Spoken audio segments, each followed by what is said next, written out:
To all of you.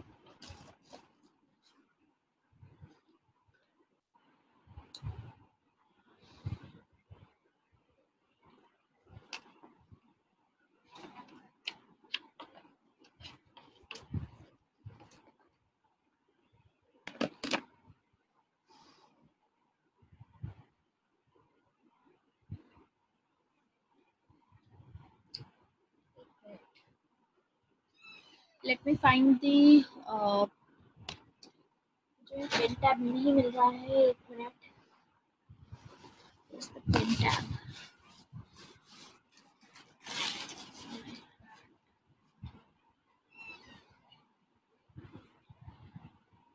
Yes.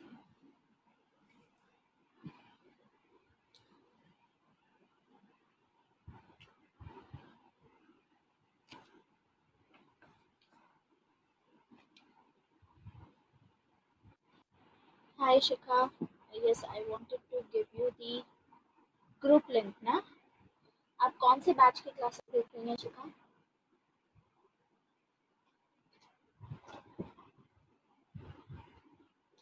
Batch 6 और batch 7? इसी batch के बैच 7 की देख रही हैं. ठीक है. हिंदी वाला है कि इंग्लिश है, ये बताइए.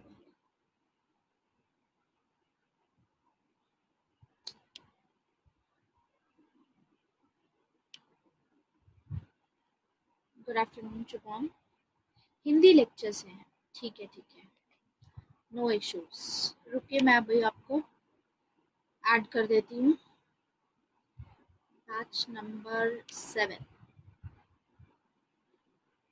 is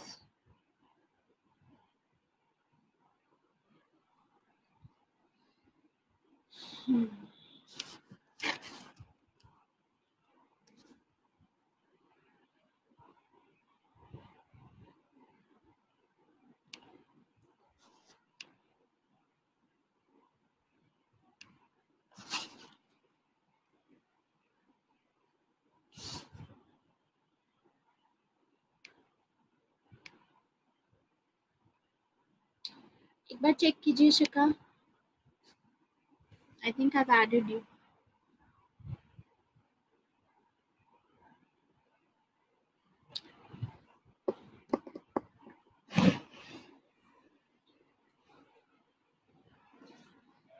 एक मिनट का टाइम दीजिए मुझे. एक्चुअली मुझे पेन टैब नहीं मिल रहा है, उसके बिना class will not be possible. Class लेने के बाद कोई आइडिया नहीं आया. I was very busy.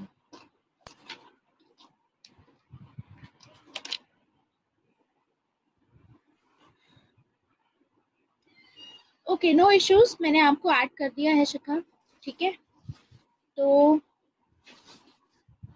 अब आप बाकी सबसे वहाँ पे हेल्प ले सकते हो. You wanted the flow charts, right? एक तो फ्लो चार्ट था एंड दूसरा था कि जो एडिशनल नोट्स मैंने उसमें शेयर किए थे जितने भी, तो वो आप एक बार चेक कर लेना, उनसे पूछ लेना. ठीक है. There is Pranjal, there is Ansh, they can help you out.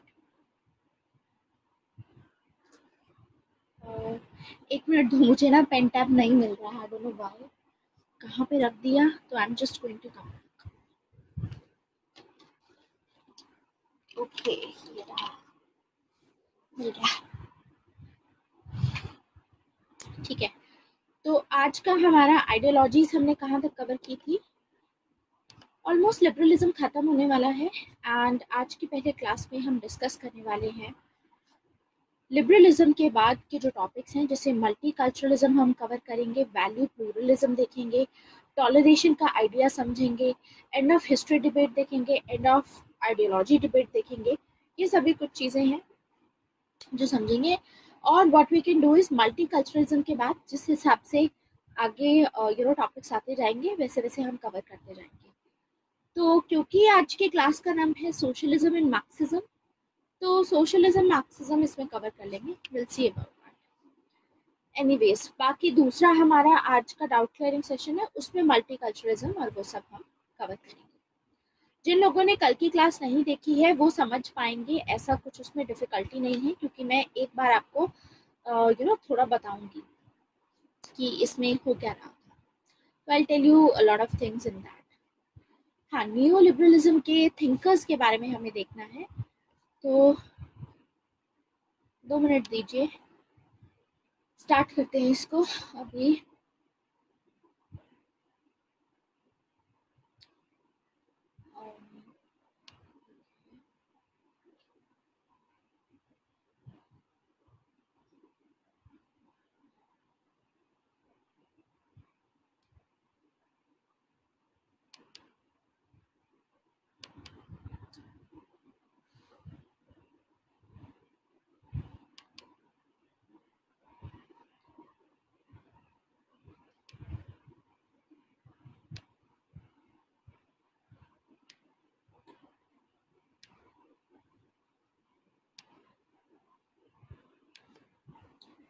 ठीक है, तो कल मैंने आप लोगों को क्या पढ़ाया था? लिबरलिज्म हमने ऑलमोस्ट खत्म कर दिया है, थोड़ा सा बचा है पार्ट जिसमें हमें न्यू लिबरलिज्म के थिंकर समझने हैं। तो थोड़ा सा रफ आइडिया दूंगी जो कल बच्चे लोग जिन्होंने अटेंड नहीं किया था उनको समझ में आएगा यहाँ से। तो लिबरलिज्म में हमने देखा था कि जब ओरिजिनली हम लिबरलिज्म की बात करते हैं तो उसका मतलब होता है, तो उसका मतलब होगा, ओरिजिनल लिबरलिज्म का मतलब होता है क्लासिकल लिबरलिज्म। ठीक है, classical liberalism. Regarding my flowcharts which I have used in my preparation, actually जो अभी चीज़ें आपको पढ़ाई जा रही हैं उसमें I am trying to add up more stuff. ठीक है, ज़्यादा उसमें बातें, ज़्यादा पॉइंट्स उसमें I am adding these days. तो फिलहाल के लिए तो I can not provide you those flow charts, लेकिन in future because I am working on such notes जो कि हैंड रिटन नोट्स होंगे। आई थिंक मैंने आप लोगों को दिखाए थे hand written notes which I am working on. बहुत धीरे धीरे काम चल रहा है, कम से कम उसको फिनिश होने में 4 से 5 महीने लगेंगे रिगार्डिंग माई हैंड नोट्स, जिसमें फ्लो चार्ट पे भी I will be working on. मतलब किसी अगर को किसी स्टूडेंट को अगर लेसन्स नहीं देखने हैं, some people are like of this opinion that we should just go for the notes.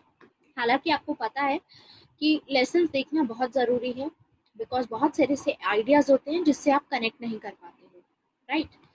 For reference, अच्छा फॉर रेफरेंस एक आधे के लिए इफ़ यू वांट तो I share it with you very soon. ठीक है, प्लेटो का मैं एक शेयर कर दूंगी आप लोगों के साथ में, बट वो 2-3 हफ्ते में मैं आपको दे पाऊंगी because this very next week I am going to be very busy. ठीक है, दैट्स वाई या मेकिंग फ्लो चार्ट। अच्छा, आप बना लोगे कंप्लीट करके तो नामन, अगर आपकी हैंड राइटिंग आई थिंक अच्छी है, अगर ये सही चल रहा है तो आई थिंक सही से काम करेगा। मुझे लगता है शिफा की हैंड राइटिंग बहुत अच्छी है, खुशी की हैंड राइटिंग बहुत अच्छी है, तो आप इन लोगों के अगर ये फ्लो चार्ट बना रहे हैं इनसे आप ले सकते हो क्योंकि वो क्लैरिटी बहुत अच्छी होगी। ठीक है, क्लासेस सितंबर में कंटिन्यू रहेंगी। साक्षी, आप कौन से बैच की बात कर रही हैं? क्योंकि सितंबर में पूरे सितंबर कंटिन्यू रहेंगी। अभी जैसे मैं आज आपकी क्लास ले रही हूँ, कल भी आपकी क्लासेस होंगी, बीच में 3 दिन का मैं गैप लूंगी। इस बैच की तो कंटिन्यू रहेंगी, इस बैच की पूरे महीने क्लासेस हैं। ठीक है, बीच में मैंने छुट्टी ली है तो उस हिसाब से मैंने अभी एडजस्ट करके 2-2 क्लासेस ली हैं, जैसे एक क्लास अभी है और एक क्लास 3 बजे होगी। ठीक है, अदरवाइज 3 दिन का उसमें छुट्टी रहेगी and then 12th of September onwards हमारी एक एक क्लास दोबारा से शुरू हो जाएगी। सो ऐसा नहीं है कि मैं आपकी क्लासेस नहीं लूंगी, इस मंथ क्लासेस कंटिन्यू रहेंगी। एनीवेज, तो कल हमने लिबरलिज्म में क्लासिकल लिबरलिज्म खत्म किया। हमने देखा कि क्लासिकल लिबरलिज्म में जो आइडिया था लिबर्टी का वो किस टाइप का आइडिया था, और इसमें ये बोला गया कि स्टेट इंटरफेयर नहीं करेगा।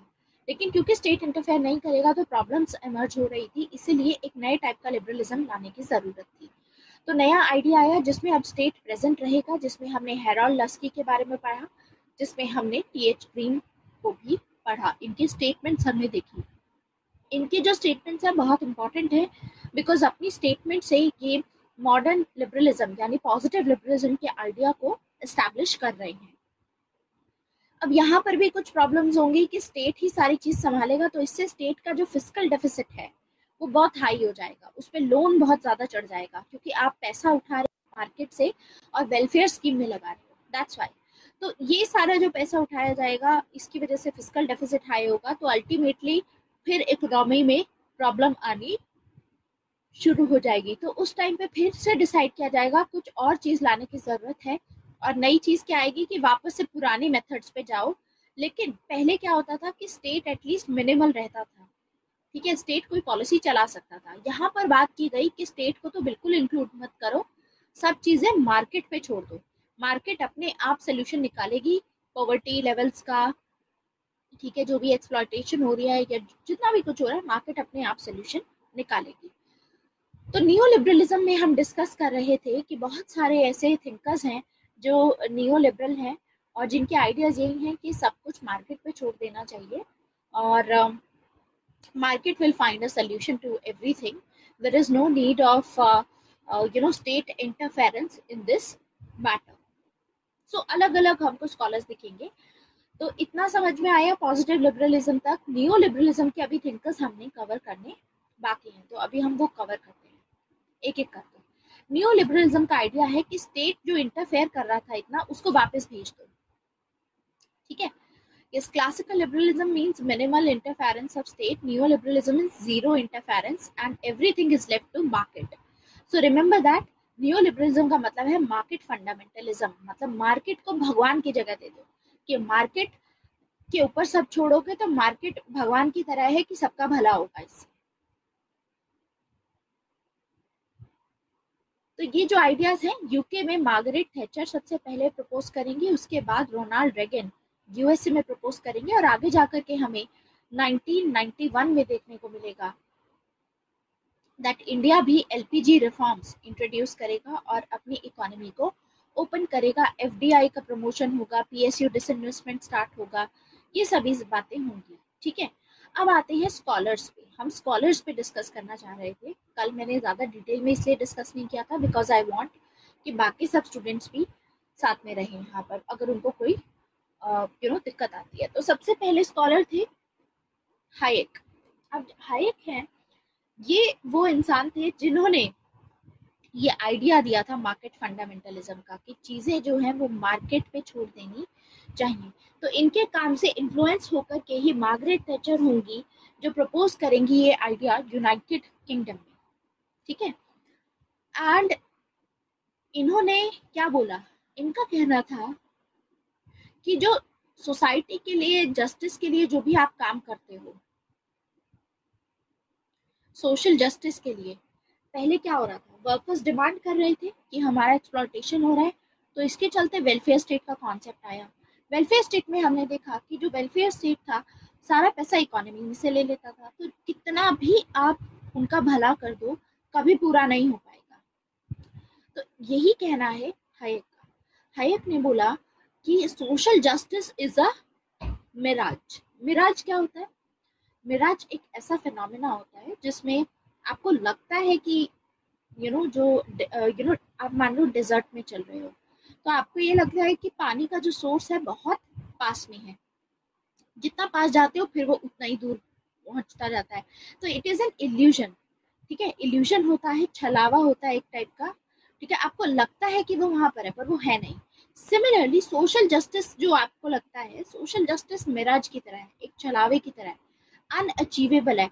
कितना भी आप चाहो कि ये अचीव कर लेंगे, हम सबको इक्वल लेवल पे लेके आएंगे कि गरीबों की भलाई होगी, तो अल्टीमेटली सभी की भलाई होगी, और एक पॉइंट ऐसा आएगा जब स्टेट को वेलफेयर स्टेट बनना ही नहीं पड़ेगा।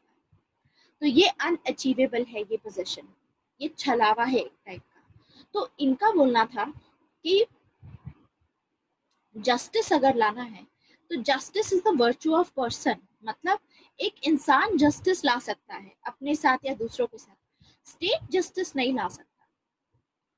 जस्टिस का कॉन्सेप्ट स्टेट के साथ में ये कॉम्प्लीमेंट नहीं करता है, क्योंकि जस्टिस के नाम पे स्टेट क्या करता है, जस्टिस के नाम पे स्टेट सारी पावर अपने हाथ में ले लेता है, जैसे कि वेलफेयर स्टेट में हुआ। स्टेट ने सारी पावर जो कैपिटलिस्ट थे उनसे निकाल करके अपने हाथ में ली, और स्टेट क्या कर रहा था, वहां से पैसा निकाल निकाल करके इनके लिए काम कर रहा था, जो वर्किंग क्लास थी, जो मार्जिनलाइज सेक्शन थी, पुअर क्लास के लिए। तो स्टेट जो है पैसा निकालेगा प्रोडक्टिव सेक्टर से। मान लो हमें मैन्युफैक्चरिंग में प्रोडक्शन करनी है, क्योंकि हमें मैन्युफैक्चरिंग में इन्वेस्टमेंट करना है, वो पैसा वहाँ इन्वेस्ट होने के बजाय अब जाएगा वेलफेयर स्कीम्स में, सोशल सिक्योरिटी स्कीम्स में। सो दूसरी बात ये बोलते हैं कि देखो, आपको लगता है कि ये जो पैसा जा रहा है, जो इकोनॉमी में से पैसा जा रहा है, ये लोगों तक पहुंच रहा है, ये भी एक बहुत बड़ा छलावा है। ये लोगों तक पहुंचता ही नहीं है, क्योंकि ये जो सोशल जस्टिस के नाम पे जो पावर लेता है अपने हाथ में, इसके चलते हमको देखने को मिलता है एक पैरेलल इकोनॉमी का राइज होता है। Parallel economy, yes, justice is a virtue of a person, not of a state, ये कहना है हायक का। जस्टिस जो है वो एक पर्सन से बिलोंग करता है। ये स्टेट को आप रिस्पॉन्सिबिलिटी नहीं दे सकते कि स्टेट इसको मेंटेन करने की कोशिश करे, क्योंकि स्टेट के जस्टिस के नाम पे स्टेट क्या करेगा, अपने हाथ में पैसा ले लेगा, सारा पावर उसके हाथ में आ गई, और ब्लैक मनी ऐसे ही तो राइज होता है। ये जो स्कीम्स में से, जैसे आप याद रखो, आपको पता होगा लालू प्रसाद यादव, ठीक है, उनके साथ क्या था, 4,000 करोड़ का जो चारा था, उस चारा घोटाला था, कुछ उन्होंने किया था, इतने 1,000 करोड़ का। तो इतनी बेसिक से चीज में आप देखो कि कितना ज्यादा उसमें करप्शन हुआ था। तो पैरेलल इकोनॉमी इससे जनरेट होती है। पैरेलल इकोनॉमी मतलब ब्लैक इकोनॉमी, काला पैसा, काला धन जो होगा ये लोग अपने पास रखेंगे। तो ये जो पैसा है, टैक्स का पैसा जो आपने इनसे लिया, इंडस्ट्रियलिस्ट से लिया, ये पैसा लेकर के आपने भलाई भी तो नहीं की, ये अनअचीवेबल है। क्योंकि जिन लोगों के पास में पॉलिटिशियंस जो है पावर होगी, जो सिविल सर्वेंट्स होते हैं, ये अपनी जेब में भर लेते हैं सारा। Yes, it was the fodder scam.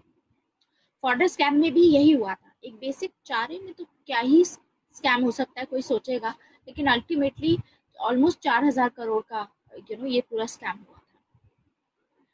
तो पॉइंट इज कि इनका कहना है कि अगर आप प्लानिंग करते हो, तो इसीलिए प्लानिंग के खिलाफ होते हैं, क्योंकि स्टेट क्या करता है, प्लानिंग करता है कि इतना पैसा है, हम इसको वहां देंगे, इतने पैसे को इस सेक्टर में देंगे हम, और ये दूसरे सेक्टर में देंगे, और वो पैसा वहां पहुंचता नहीं है जहां पर भलाई के लिए जो पहुंचना चाहिए था। किसकी पॉकेट में जाता है, सिविल सर्वेंट्स की पॉकेट में, पॉलिटिशियंस की पॉकेट में जाता है। इसीलिए हायक मानते हैं, मैंने आपको कल भी बताया था, कि progressive taxation is a bonded labour. क्या मतलब है प्रोग्रेसिव टैक्सेशन का, क्या मतलब होता है ये बताओ पहले। इसके लिए आपको इकोनॉमी का थोड़ा सा आइडिया होना चाहिए। What is progressive taxation? Progressive taxation का मतलब होता है जितना ज्यादा आप कमाते हैं उतना ज्यादा आप टैक्स भरते हैं, टैक्स स्लैब्स के अकॉर्डिंग। जैसे कि इंडिया में अभी 0 से लेकर के 5 लाख तक अगर आप कमाते हैं एनुअली, तो आपका 0% टैक्स है। 5 से 10 के बीच में है तो 5% होगा, उससे ऊपर वाला 10% होगा, इस हिसाब से चलता है। जो ज्यादा होता है, जिनका एक लिमिट से, उनको 30% टैक्स देना पड़ता है। फिर उनका बिजनेस चल रहा है, जीएसटी उन्हें अलग देना पड़ता है। मतलब जितनी ज्यादा इनकम उतना ज्यादा टैक्स। तो आप क्या कर रहे हो, आप इन लोगों से पैसा लेकर के इनको मजबूर कर रहे हो। ये भी तो एक बॉन्डेड लेबर है कि जो जितना ज्यादा कमाएगा उससे उतना ही ज्यादा टैक्स वसूला जाएगा। तो ये भी तो एक टाइप का बंधुआ मजदूरी हो गई। तो लोग कतराएंगे ऐसे ज्यादा पैसा कमाने से या अपने बिजनेस को एक्सपैंड करने से, और इसी से पूरा वो साइकिल शुरू होती है कि जैसे इंडस्ट्रियलिस्ट के पास में गवर्नमेंट ने क्या कर रखा है, रूल चला रखा है कि अगर आप कोई नया बिजनेस इन्वेस्टमेंट कर रहे हो, अपना इन्वेस्टमेंट आपने किया, यहाँ से जितना भी प्रॉफिट आ रहा है, मान लो प्रॉफिट आया 500 करोड़, इस पे टैक्स लगेगा, ठीक है। लेकिन अगर इसी 500 करोड़ को आपने इन्वेस्ट किया, ठीक है, और साथ में लोन पे भी लिया कुछ और पैसा, इसको मिला करके, तो फिर फर्दर उसमें, क्योंकि लोन पे लिया है तो आपका लोन माफ हो जाएगा। लोन माफ इन द सेंस, लोन माफ नहीं होगा, आपका टैक्स माफ होगा, सॉरी। लोन आपने लिया है तो अल्टीमेटली आपका यहाँ पे टैक्स 0 रहेगा। तो ये पूरी एक साइकिल, ऐसे विशेष साइकिल क्रिएट होती है कि अगर ये बिजनेस फेल हुआ एक, तो ये पूरी साइकिल इस तरीके से चलेगी फिर, क्योंकि अगर यहाँ पर एक भी लोन अगर आपने देने से लाइक आप नहीं दे पाए तो इसका क्या रिजल्टेंट होगा वो सभी को पता है कि इस पे इकोनॉमी का क्या असर पड़ेगा। बट द पॉइंट इज कि है का कहना है कि आप अमीर लोगों से पैसा क्यों ले रहे हो, ठीक है, why are you doing that.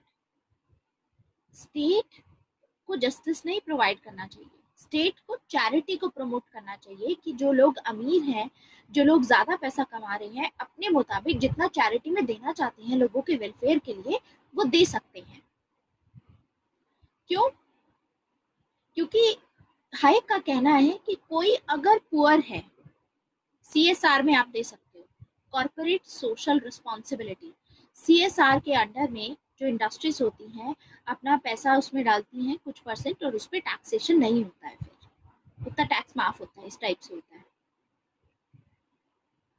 तो चैरिटी प्रमोट करनी चाहिए रादर देन कि स्टेट को ऐसे जस्टिस का आइडिया लगा करके इकोनॉमी में से पैसा निकाल करके इस तरीके से देना चाहिए।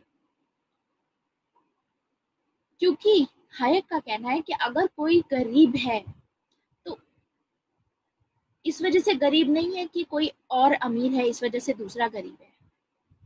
समझ गए?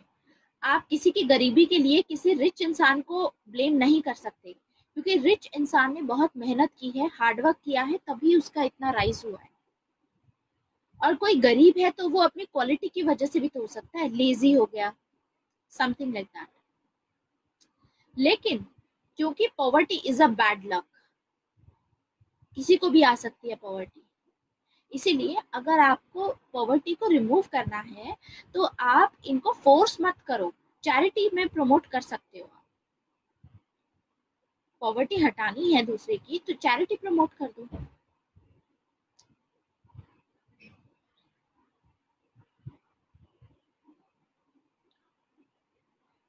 ठीक है, समझ में आया?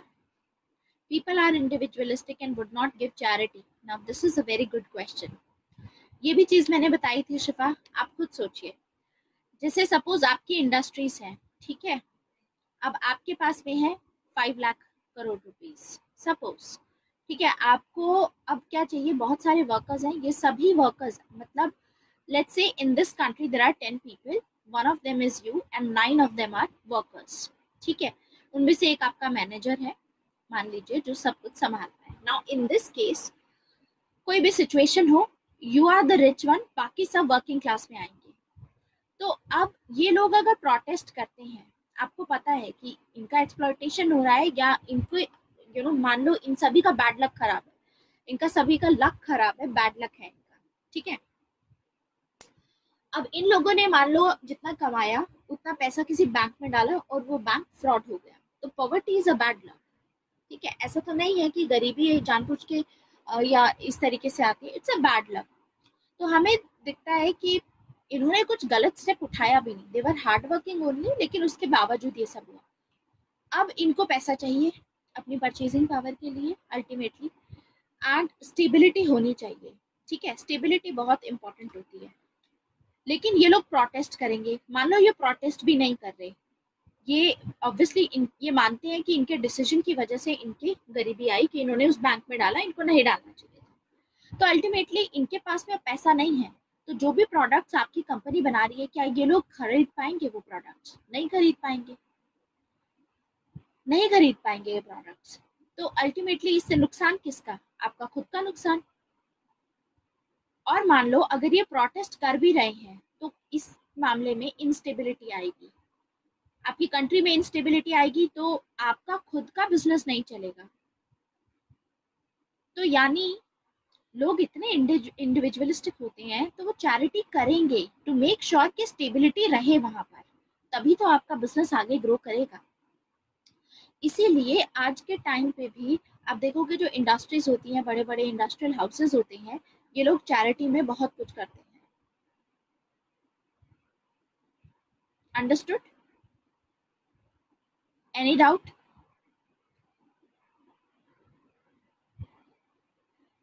क्लियर?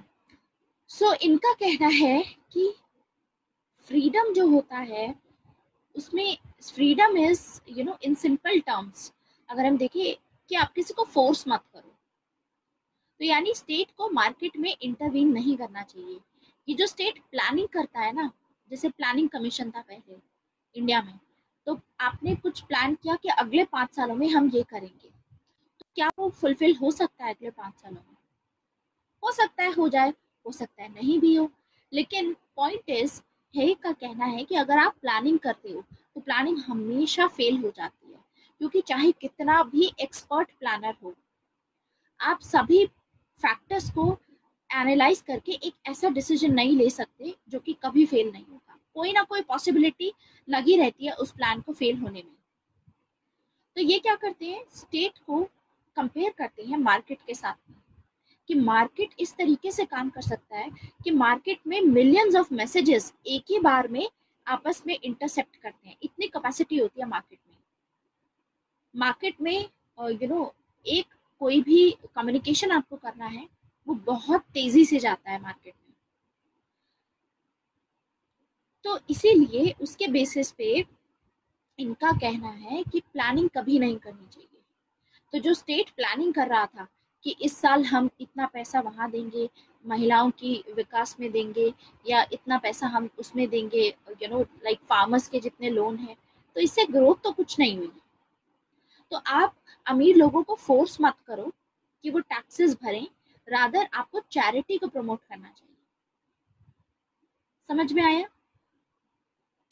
ये पेसिमिस्ट नहीं है, ही इज अ नियोलिबरल। नियोलिबरल का मतलब है कि इनको चाहिए कि फ्रीडम रहे, स्टेट इंटरफेयर ना करे इन मामलों में। ठीक है, अब आता है रॉबर्ट नॉजिक। हाँ, this will come very near to realism, be depending upon your interest. आप अपने हिसाब से डिसीजन लो जो आपको ठीक लगता है। So it is very close to that. Parallel economy वाला, पैरेलल इकोनॉमी का मतलब है, देखो, जो पैसा अपने जस्टिस के नाम पे इकोनॉमी में से निकाला लोगों के वेलफेयर के लिए, that money will give rise to parallel economy. क्योंकि वो पैसा आपने टैक्सेस में लिया तो, लेकिन वो पैसा जिस स्कीम को अलॉट किया उस स्कीम में आपने उन बंदों तक कभी नहीं पहुंचता जिनके लिए ये चीज एलोकेट की जाती है। क्योंकि बीच में जो पॉलिटिशियंस होते हैं, जो सिविल सर्वेंट्स होते हैं, ये पैसा खा लेते हैं आधे से ज्यादा। तो अल्टीमेटली लोगों का वेलफेयर हो ही नहीं पाएगा। तो इट्स अ मिराज, ये अनअचीवेबल है, बिकॉज जस्टिस के नाम पे स्टेट सारी पावर अपने हाथ में लेकर के ये जो पॉलिटिशियंस होते हैं ये पैसा खा जाते हैं। अंडरस्टूड? समझ में आया? तो ये बोल रहे हैं कि स्टेट को, पॉलिटिशियंस को, इन लोगों को इंटरफेयर करने ही मत दो ऐसे मैटर्स में। अब उसके बाद आते हैं रॉबर्ट नॉजिक। तो रॉबर्ट नॉजिक भी एक नियो लिबरल है। ठीक है, रॉबर्ट नॉजिक ने अपनी एक बुक लिखी है, बुक का नाम है एनार्की, स्टेट एंड यूटोपिया। ये आपके नोट्स में रहेगा। ठीक है, तो रॉबर्ट नॉजिक का एक कॉन्सेप्ट है। रॉबर्ट नॉजिक आगे हम पढ़ेंगे, जब जस्टिस का आइडिया पढ़ेंगे तो उसमें रॉबर्ट नॉजिक जॉन रॉल्स को क्रिटिसाइज करते हैं।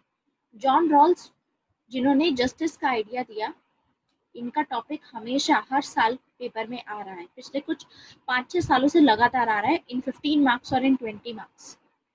तो जॉन रॉल्स को क्रिटिसाइज करने वाले थे रॉबर्ट नॉजिक, और रॉबर्ट नॉजिक का कहना था कि वेलफेयर स्टेट नहीं होना चाहिए। मतलब ये जो आप इकोनॉमी में से पैसा निकाल करके जो गरीब लोगों के लिए लगाते हो, वो पैसा वहां तक पहुंचता ही नहीं है। ये एक टाइप का बॉन्डेड लेबर है कि आप ज्यादा जो लोग कमाते हैं उनसे ज्यादा पैसा, ज्यादा टैक्स लेते हो। तो ये बोलते हैं स्टेट कैसा होना चाहिए, नाइट वॉचमैन स्टेट होना चाहिए। ऐसा स्टेट होना चाहिए जो सिर्फ एक नाइट वॉचमैन की तरह रेगुलेट करे। कितनी पावर होती है वॉचमैन के पास? सिर्फ रेगुलेशन की पावर होती है। कौन आ रहा है, कौन जा रहा है, वो ये चीज मॉनिटर करता है बस। ज्यादा ये नहीं होता कि कोई अगर अंदर जाना चाह रहा है, उसका अंदर घर है, तो आप रोक नहीं सकते। Watchman can not stop that. इतनी पावर नहीं होती उनके पास। सो अल्टीमेटली ये मिनिमल स्टेट की बात करते हैं कि कम से कम अगर स्टेट रहे तो वो इंस्पायर करता है लोगों को। ज्यादा अगर इंटरफेयर नहीं करता तो लोग इससे इंस्पायर होंगे, लोग और भी ज्यादा स्टेबिलिटी के लिए और भी ज़्यादा इन्वेस्टमेंट करेंगे, एम्प्लॉयमेंट अपॉर्चुनिटीज़ आएंगी, जिनके चलते लोगों के पास में रोज़गार आएगा, उनके हाथ में पैसा आएगा ultimately. So this is what we see. Robert Nozick जो है वो मिनिमम स्टेट की बात करते हैं कि अगर मिनिमम स्टेट होता है, मतलब स्टेट ज़्यादा इंटरफेयर नहीं करता, तो लोगों को एक टाइप की मोटिवेशन मिलती है और भी ज़्यादा अच्छे से काम करने की। तो ये बात सही नहीं है कि अगर स्टेट इंसान को फोर्स करेगा कि आप अपनी विशेस के अकॉर्डिंग ये काम कीजिए कि आपको टैक्स देना पड़ेगा। इनफैक्ट ये जो है रॉबर्ट नॉसेट जो है, इनको हम सेमी एनार्किस्ट बोलते हैं, सेमी एनार्किस्ट। अब आप मुझे बताइए पहले, एनार्किस्ट कौन लोग होते हैं? who all are anarchist? Anarchy में कौन लोग बिलीव करते हैं? यस, एनार्की मतलब नो स्टेट, जो चाहते हैं कि स्टेट नहीं हो। ठीक है, जैसे कि कार्ल मार्क्स और गांधी। ऐसे ही रॉबर्ट नॉसेट भी चाहते हैं कि स्टेट ना रहे, लेकिन स्टेट का सिर्फ इतना काम हो कि मॉनिटर करने का। तो एक टाइप की सेमी एनार्की ये चाह रहे हैं, तो इसीलिए he is a semi anarchist. Semi anarchist है ये रॉबर्ट नॉसेट। इनफैक्ट ये बोलते हैं कि जो सिक्योरिटी सर्विसेज होती है ना, हमारी जो गवर्नमेंट, जो पुलिस हमारी परफॉर्म करती है, ये वाली सर्विसेज भी हमें गवर्नमेंट को नहीं देनी चाहिए, ये वाली सर्विसेज भी प्राइवेट सेक्टर को देनी चाहिए। Private sector should maintain this. Government में जो पुलिस, आईपीएस ऑफिसर्स और ये सब होता है, ये बोलते हैं इनकी जरूरत नहीं है, क्योंकि ये लोग भी क्या करेंगे, ये लोग भी ऐसे इंटरफेयर करेंगे, इनके हाथ में पावर आ जाएगी। तो इसलिए सिक्योरिटी का काम भी प्राइवेट सेक्टर को दो, गवर्नमेंट के हाथ में कुछ नहीं होना चाहिए। समझ में आया? डिफरेंस ये है, देखो शिफा, क्लासिकल में बताया है मैंने कि स्टेट रहेगा वहां पर, ठीक है, स्टेट डिसाइड कर सकता है, और स्टेट में अल्टीमेटली यहाँ पर ये होता है कि स्टेट लेजिस्लेशन का काम, एग्जीक्यूशन का काम एंड जुडिशरी का काम करेगा। ठीक है, स्टेट ऐसे स्टेप्स उठाएगा जिसकी वजह से लोगों को फायदा हो, जिससे नेशनल इनकम बढ़े। यहाँ पर स्टेट एटलीस्ट मिनिमल है, लेकिन कुछ ना कुछ तो हल्का फुल्का रोल निभा ही रहा है पॉलिसीज में। ठीक है, यहाँ पर स्टेट का कहीं ना कहीं रोल रहेगा, इतना बड़ा रोल नहीं होगा कंपैरेटिवली, स्टेट ज्यादा नहीं कर सकता इसमें। लेकिन when it comes to neo liberalism, सब चीजें मार्केट पे छोड़ी जाती हैं, हर कोई चीज होगी वो मार्केट पे छोड़ी जाएगी। स्टेट का काम यहाँ सिर्फ रेगुलेशन का होगा। जैसे क्लासिकल लिबरलिज्म में फिर भी लॉज बना सकता था स्टेट, एग्जीक्यूट कर सकता था, या जुडिशरी हो सकती थी। क्लासिकल में जॉन लॉक को याद रखोगे आप, तो जॉन लॉक ने बोला था लेजिस्लेटिव एग्जीक्यूटिव। यहाँ पर क्या होगा, यहाँ पर मार्केट रेगुलेशन होगी, यहाँ सब चीजें मार्केट के ऊपर बेस्ड होंगी, या मार्केट को इतनी प्रेफरेंस नहीं दी गई। बुक का नाम है एनार्की, स्टेट एंड यूटोपिया। समझ में आया? This is Robert Nozick. Somehow anarchy would be there because of gaining profit to the max from the contender, isn't it? That's what he's saying. Well, he says that, देखो ये इनकी perception है Shubham. Robert नॉसेट को लगता है कि जब market पे सारी चीजें छोड़ी जाएं और कम से कम स्टेट रहे, वो सेमी एनार्की तो होगी, वो तो मैंने आपको बोल ही दिया कि he is a semi anarchist.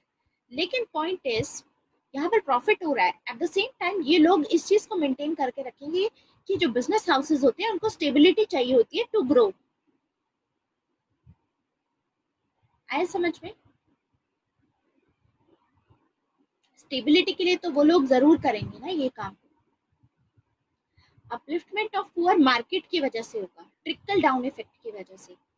कल के लेक्चर में मैंने आपको ट्रिकल डाउन इफेक्ट बताया था। ट्रिकल डाउन इफेक्ट क्या होता है कि जितना ज्यादा एक कंपनी के एक कंट्री की जीडीपी बढ़ती है, तो कंपनीज फर्दर इन्वेस्ट करती हैं, फर्दर इन्वेस्ट करेंगी, नई कंपनीज इमर्ज होंगी, उनमें नए फिर वर्कर्स लगाने पड़ेंगे।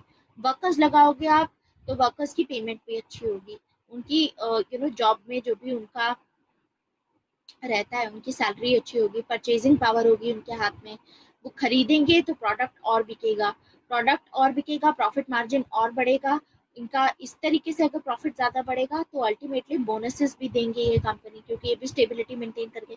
इसीलिए आज के टाइम पे देखोगे कि बहुत सारी ऐसी फर्म्स होती हैं जो दिवाली बोनस देती हैं अपने एम्प्लॉयज़ को, या LTA, PPI, और बहुत सारी चीज़ें होती हैं जो आपको ऑन एन एनुअल बेसिस मिलती रहती हैं आपकी कंपनी से। सैलरी अलग से मिलती है, बोनसेस अलग से मिलते रहते हैं। तो ट्रिकल डाउन इफेक्ट होगा। इन लोगों के पास में अगर मान लो पैसा आया, ठीक है, तो जो पुअर है, जो सब्जी बेच रहे हैं, उनकी सब्जियां बिकेंगी, ये लोग खरीदेंगे, तो उनके पास पैसा जाएगा, वो अपने डेली के लिए वो अपना डेली अपना लाइफ जो भी स्पेंड करते हैं उस पर वो यूज़ कर पाएंगे, अपने बच्चों को स्कूल भेज पाएंगे। उनके बच्चे अगर स्कूल में जाएंगे तो कुछ सालों बाद उनकी जो जॉब लगेंगी अच्छे लेवल पे, हायर लेवल पे लगेंगी। तो अल्टीमेटली धीरे धीरे अपलिफ्टमेंट ऑफ पुअर हुआ इससे।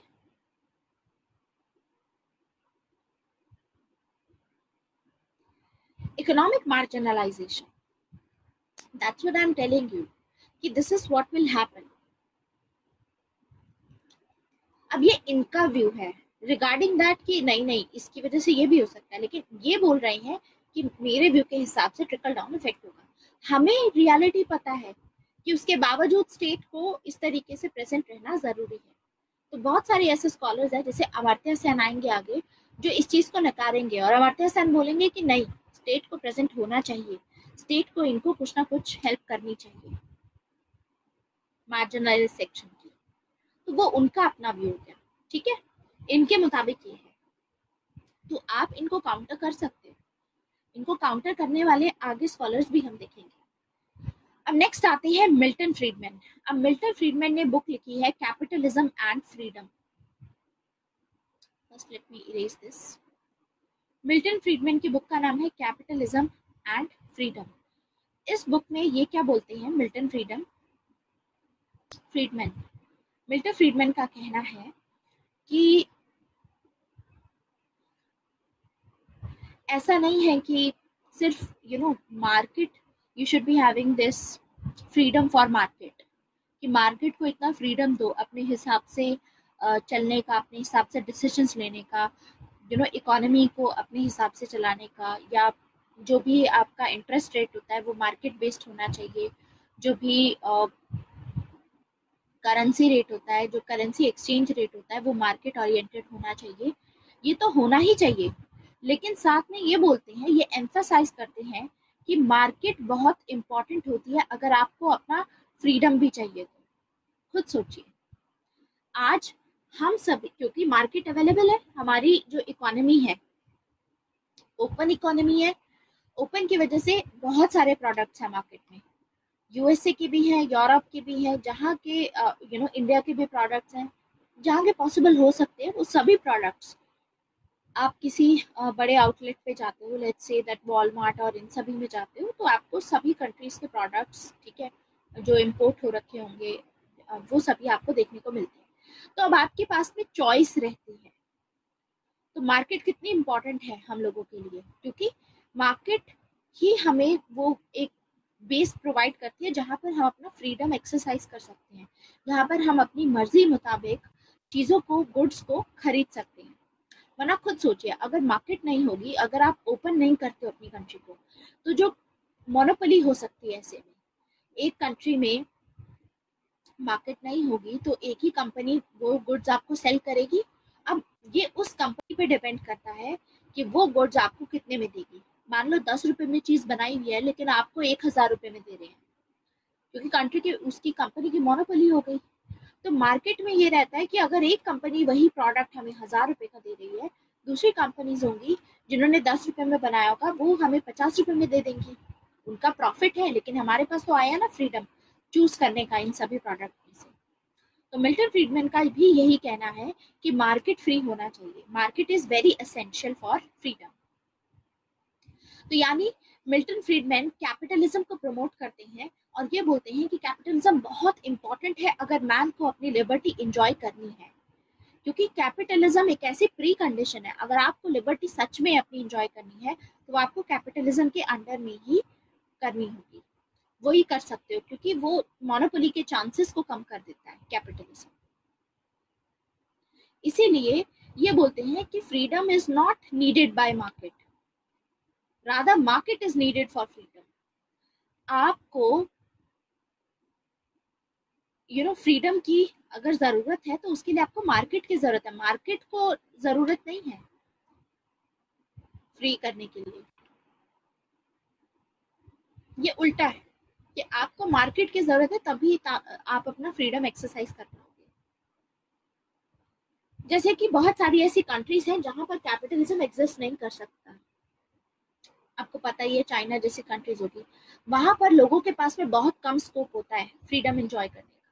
नॉर्थ कोरिया को ले लो, लोगों के पास में फ्रीडम है ही नहीं, कैपिटलिज्म नहीं है, क्योंकि वहां पर ये रीजन भी है कि जो न्यू लिबरलिज्म है इसको मार्केट फंडामेंटलिज्म बोला जाता है। ये लोग बोलते हैं कि जो मार्केट होती है, मार्केट इज समथिंग वेयर सारी चीजें मार्केट फंडामेंटल होती है जो कि आपको फ्रीडम प्रोवाइड करेगी। आप अपना फ्रीडम मार्केट की वजह से एक्सरसाइज कर पाते हैं। ठीक है, सो this is about market fundamentalism. अब जो हमने क्लासिकल लिबरलिज्म देखा उसमें मार्केट पे इतना ज्यादा फोकस नहीं था, मार्केट पे फोकस आएगा यहाँ पर। तो इसीलिए ये लोग जो होंगे ये मार्केट पे बिलीव करते हैं, स्पेशली हायक हो गए, रॉबर्ट नॉजिक हो गए। रॉबर्ट नॉजिक जैसे जो स्कॉलर्स होते हैं ये खुद बोलते हैं, हायक खुद बोलते हैं कि जो पॉलिटिशियंस और ब्यूरोक्रेट्स होते हैं ये लोग चोर, चोरों की जो गैंग होती है ना वो होते हैं। What they do is they basically take a lot of money, जो कि मार्जिनलाइज सेक्शन के लिए, गरीब लोगों के लिए जो सरकार पैसा निकाल के रखती है अलग से, वो पैसा ये करप्शन में खुद रख लेते हैं अपने पास में, तो अल्टीमेटली वेलफेयर हो ही नहीं पाएगा लोगों का। सो this is what they do. अब इसके बाद आते हैं इजाया बर्लिन। इजाया बर्लिन ने पॉजिटिव लिबर्टी के कॉन्सेप्ट को ऑब्वियसली ये क्रिटिसाइज करेंगे, क्योंकि ये बताते हैं कि देखो लिबर्टी और कैपेसिटी में डिफरेंस होता है। हमने क्या देखा था पॉजिटिव लिबर्टी में, इसमें जब हमने पढ़ा था कि टीएच ग्रीन लिबर्टी को कैपेसिटी के टर्म्स में डिफाइन करते हैं कि liberty is capacity of doing something which is as per the law of our being. ये देखा था हमने। तो ये बोलते हैं कि लिबर्टी और जो कैपेसिटी होती है ये एक नहीं, मतलब इसको आपस में लिंक मत करो, दे आर डिफरेंट। ये डिफरेंस इसमें बताते हैं कि लिबर्टी की अपनी खुद की वैल्यू होती है, कैपेसिटी की अलग से एक वैल्यू होती है। तो इजाया Berlin he rejects the concept of this positive liberty। तो वो भी जो स्टेट सारे डिसीजंस ले रहा है, इजाया बर्लिन भी उसको क्रिटिसाइज करते हैं और ये बोलते हैं कि देखो कैपेबिलिटी, आपकी जो कैपेसिटी है करने की कोई भी चीज वो अलग होती है, आपके पास जो लिबर्टी है वो अलग होती है। तो अल्टीमेटली आपको ये जो गैंग ऑफ थीव्स वाला मैंने जो बात बताई कि जो पॉलिटिशियंस और ब्यूरोक्रेट्स होते हैं ये गैंग्स ऑफ रॉबर्स होते हैं, गैंग्स ऑफ थीव्स होते हैं, ये मुरे रॉथबर्ड ने बोला था कि जो पॉलिटिशियंस और ब्यूरोक्रेट्स हैं they are the gang of thieves और गैंग ऑफ रॉबर्स। और इनका कहना है कि जो सेंट्रल बैंक होता है ये लेजिस्लेटिव फ्रॉड होता है, ये फ्रॉड होता है। ठीक है, इसीलिए ये लोग क्या करते हैं, ये मार्केट पे थोड़ी ना, ये खुद मार्केट को इन्फ्लुएंस करने की कोशिश करते हैं। आपने देखा होगा कि बहुत टाइम ऐसा होता है कि जब बहुत ज़्यादा डिप हो जाता है तो या फिर एक्सपोर्ट हमारे अच्छे से काम नहीं कर रहे होते तो सरकार क्या बोलती है और आरबीआई क्या करती है उसके अकॉर्डिंग। आरबीआई पैसा इन्फ्यूज करती है, अपना निकाल करके बैंकों को देती है ताकि ये जो पैसा है ये लोगों के हाथ में पहुंचे, लिक्विडिटी बढ़ा देती है मार्केट अपनी सोसाइटी में, कंट्री में। लिक्विडिटी बढ़ेगी, ज़्यादा पैसा आएगा तो अल्टीमेटली ये सब होगा। तो ये मैनिपुलेट, करेंसी मैनिपुलेशन का काम कौन करते हैं, सेंट्रल बैंक करता है। जैसे इस साल ये 70,000 करोड़ रुपया जो है अभी रिसेंटली सेंट्रल बैंक ने दिया है, तो ये सेंट्रल बैंक होता है। जैसे in case of India it is RBI. तो मुरे रॉथबर्ड जो सेंट्रल बैंक को लेजिस्लेटिव फ्रॉड बताते हैं कि आप मैनिपुलेट करते हो, आप फ्रॉड करते हो। तो इनकी स्ट्रेटेजी ये है कि देखो सब कुछ मार्केट पे छोड़ दो, मार्केट अपने आप ट्रिकल डाउन इफेक्ट से पॉवर्टी लेवल्स को हटा देगी। लेकिन आज के टाइम पे फिर से हम देखेंगे कि जो नियो लिबरलिज्म का कॉन्सेप्ट होगा वो क्राइसिस में चल रहा है। क्यों? नियो लिबरलिज्म का कॉन्सेप्ट बोलता है कि सब चीजें मार्केट पे छोड़ दो, मार्केट ओपन होनी चाहिए, लेकिन डब्ल्यूटीओ की दोहा राउंड नेगोशिएशंस फेल हो गई। दोहा राउंड नेगोशिएशन हमने देखा था, अभी आगे बताऊंगी आपको, पेपर नंबर 2 सेक्शन ए में या पेपर 2 सेक्शन बी जब हमारा शुरू होगा इंटरनेशनल रिलेशन, उसमें डब्ल्यूटीओ से रिलेटेड इश्यूज हम पढ़ेंगे। उसमें हम देखेंगे कि डब्ल्यूटीओ में दोहा राउंड नेगोशिएशंस में ये डिसाइड किया गया था कि सभी अपने मार्केट रिफॉर्म्स करेंगे and at the same time market oriented करेंगे, सब कुछ ओपन करेंगे, कोई भी ड्यूटीज नहीं लगाएगा, इस तरीके से नहीं होगा, मैनिपुलेशन नहीं होगी। तो ये चीज़ जो डेवलपिंग कंट्रीज थी उनको एक्सेप्टेबल नहीं था, उनकी अपनी कुछ डिमांड्स थी एग्रीकल्चर और बाकी सब सेक्टर को लेकर के, इनकी अपनी डिमांड्स थी, तो वो आज तक भी सॉल्व नहीं हो पाया कि मार्केट ओरिएंटेड पूरी चीज करनी है। तो इसीलिए न्यू लिबरलिज्म आज के टाइम पे क्राइसिस में है। और न्यू लिबरलिज्म की वजह से बहुत स्कॉलर्स ऐसा बोलते हैं कि आपस में स्टेट के अंदर ही या दो स्टेट्स के बीच में, मान लो एक चाइना है और एक इंडिया है, ठीक है, तो ऐसा नहीं है कि सिर्फ चाइना और इंडिया में डिस्पैरिटी है, यहाँ पर इनइक्वालिटीज हैं। इनइक्वालिटीज देशों में भी आ गई हैं, at the same time intra state भी आ गई हैं। मतलब इंडिया में ही अमीर जो है वो और अमीर होते जा रहे हैं और गरीब होते जा रहे हैं। ये इसका नेगेटिव कॉन्सिक्वेंस है कि सब चीजें मार्केट पे अगर आप छोड़ते हो तो ये रहता है। तो inter and intra state disparities हमको देखने को मिलती हैं आज के टाइम पे। तो बहुत सारे स्टेट्स हैं, जैसे अर्जेंटीना हो गया, मेक्सिको हो गया, रशिया हो गया, साउथ ईस्ट एशिया की कंट्रीज हैं, ये सभी कंट्रीज ने फाइनेंशियल क्राइसिस फेस किया है। और स्पेशली 2008 में जो फाइनेंशियल क्राइसिस आया था सबको पता है, ठीक है, वेस्टर्न कंट्रीज में जो आया था किस तरीके से उसने इम्पैक्ट किया था वेस्टर्न कंट्रीज को। अब रिसेशन आने वाला है, इनफैक्ट आ ही चुका है, आपको पता ही है, इंडिया में काफ़ी बात हो रही है इस चीज़ पे। सो यू योरसेल्फ नो कि क्या सिचुएशन चल रही है अभी। सो ये है हमारा नियो लिबरलिज्म का कॉन्सेप्ट। समझ में आया नियो लिबरलिज्म?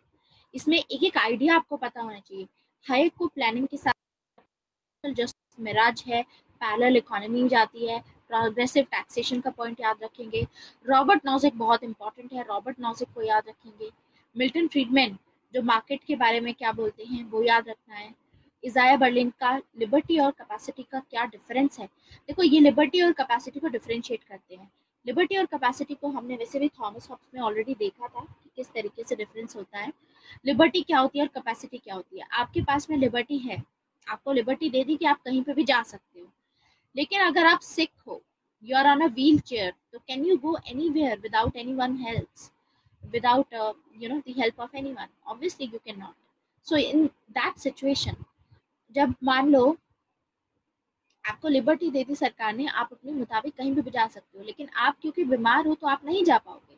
आपके पास लिबर्टी तो है लेकिन कैपेसिटी नहीं है।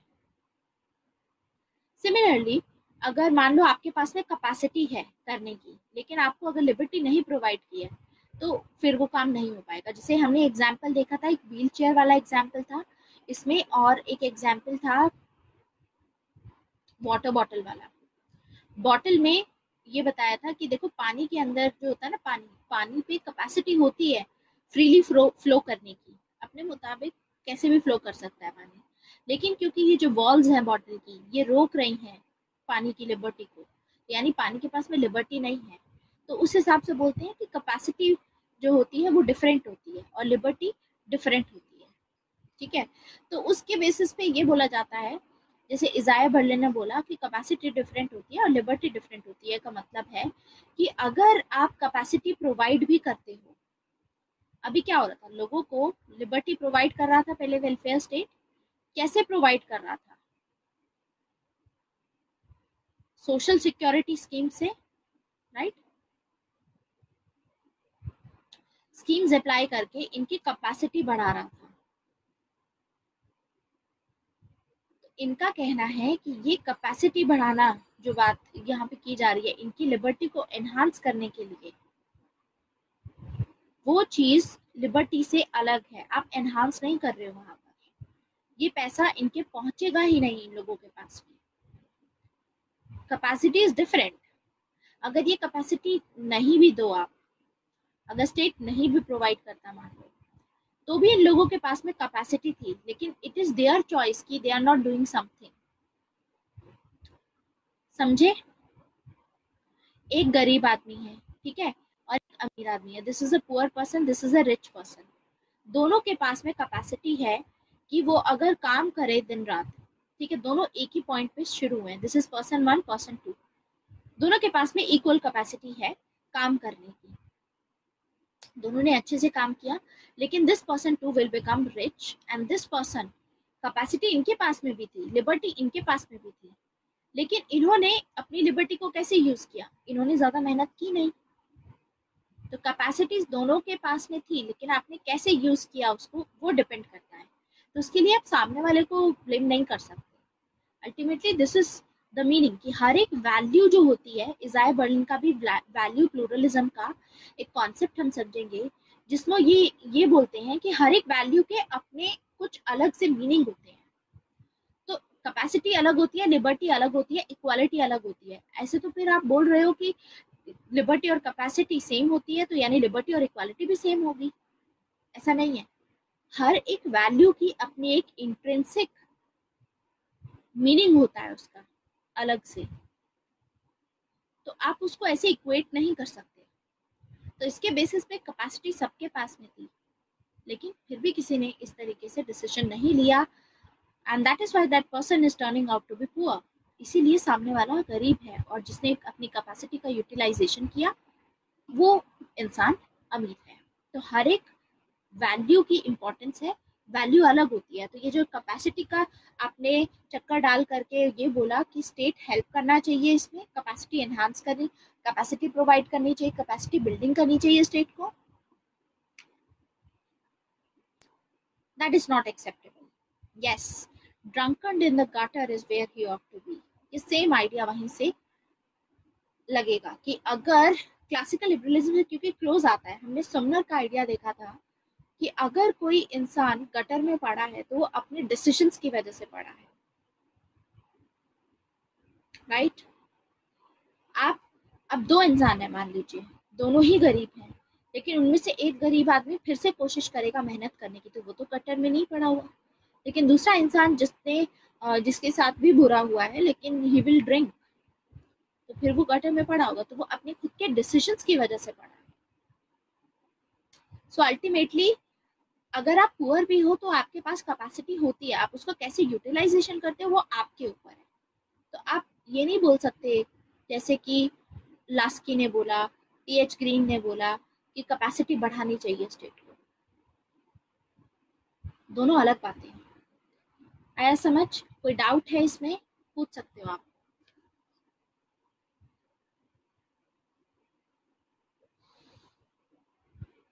ओके, अब है इसके बाद आता है सोशल लिबरलिज्म।